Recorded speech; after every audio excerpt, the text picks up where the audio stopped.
Welcome to Techie channel, and in today's video I'm going to show you how to get Wi-Fi on your desktop computer.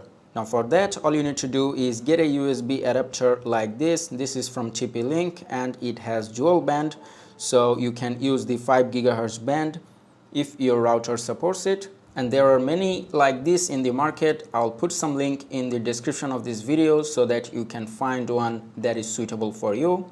And once you get it, all you need to do is just unbox it. Once you take it out of the box, all you need to do is just insert it into one of the USB ports of your computer, usually the blue one, because the blue ones are faster, USB 3.0, but you need to put it in the back of your case on the motherboard. I'm putting it in the front just to show you.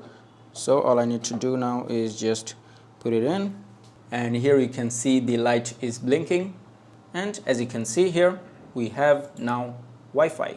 So we didn't have to install any driver software because these newer USB adapters have the drivers inside of them, so you don't have to do anything to make them work. But if it does not work for some reason, then there will always be a CD inside the box that you can use to install the driver software.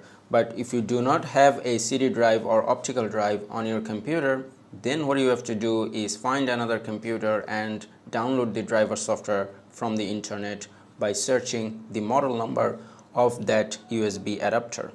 And that is how you can get Wi-Fi on your Windows 10 or 11 desktop computer. I hope this video was helpful. If it was, please give it a thumbs up and don't forget to subscribe.